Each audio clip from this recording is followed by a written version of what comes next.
Salut très chers amis et bienvenue à cette nouvelle édition de Comment prêcher l'Évangile. Aujourd'hui, nous voulons parler des obstacles à l'évangélisation et particulièrement les obstacles endogènes à l'évangélisation.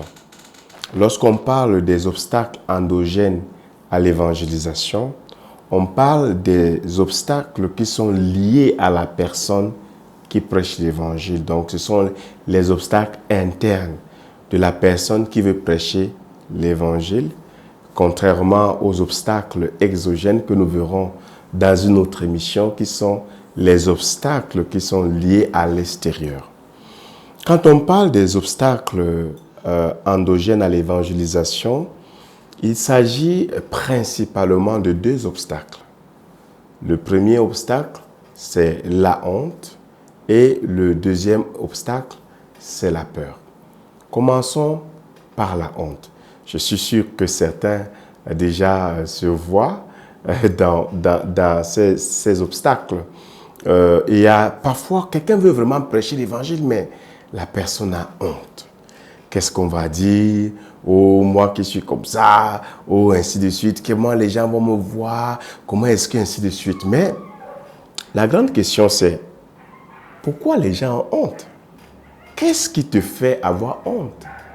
Le problème, ce n'est pas les autres.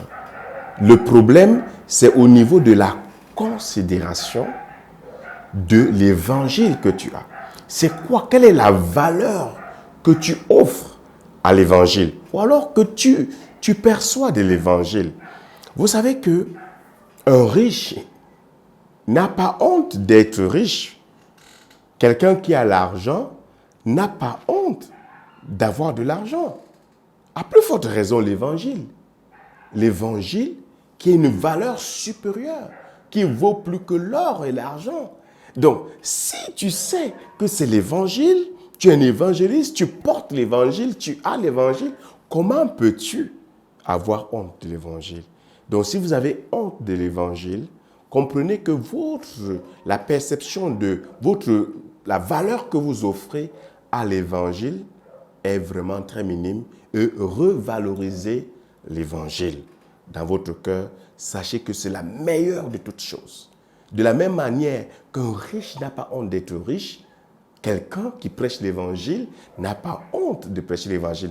L'apôtre Paul le disait d'ailleurs, que je n'ai point honte de l'évangile. C'est quoi? C'est une puissance de Dieu pour le salut de quiconque croit, du juif premièrement, puis du grec. Il n'a pas honte de prêcher l'évangile. Donc nous aussi, nous ne pouvons pas avoir honte de l'évangile. Donc deuxième obstacle endogène à l'évangélisation, c'est la peur. Les gens ont peur de ce qui va venir dans l'évangélisation. Je ne vais pas prêcher l'évangile. Et si on me pose une question que je ne connais pas, je ne vais pas prêcher l'évangile. Et si je rencontre, on commence à me taper les persécutions, les oppositions, comment est-ce que je vais m'en sortir?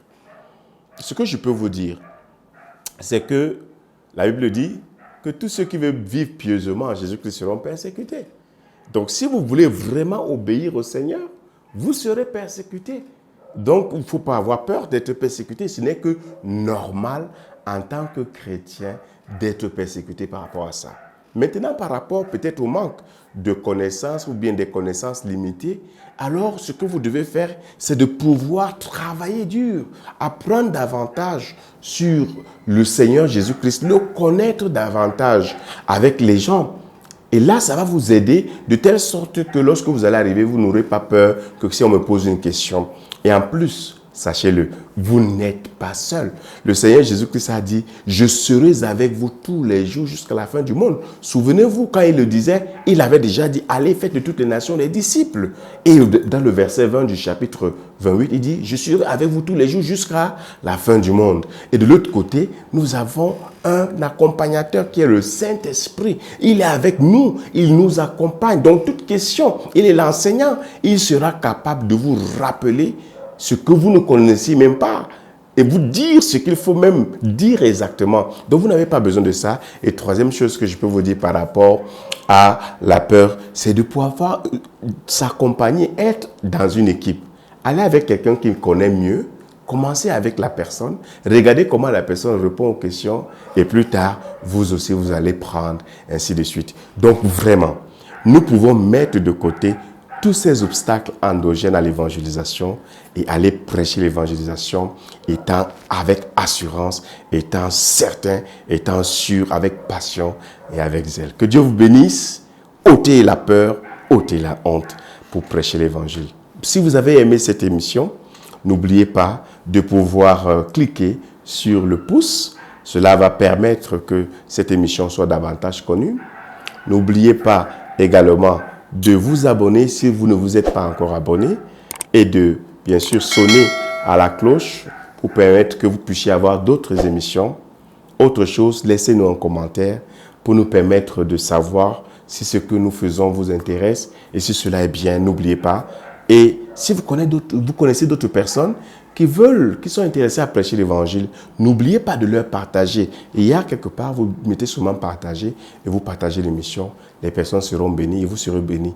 Que Dieu vous bénisse et s'il plaît à Dieu, nous ferons une prochaine émission sur les obstacles exogènes à l'évangélisation. Au revoir et que Dieu vous bénisse. Bye.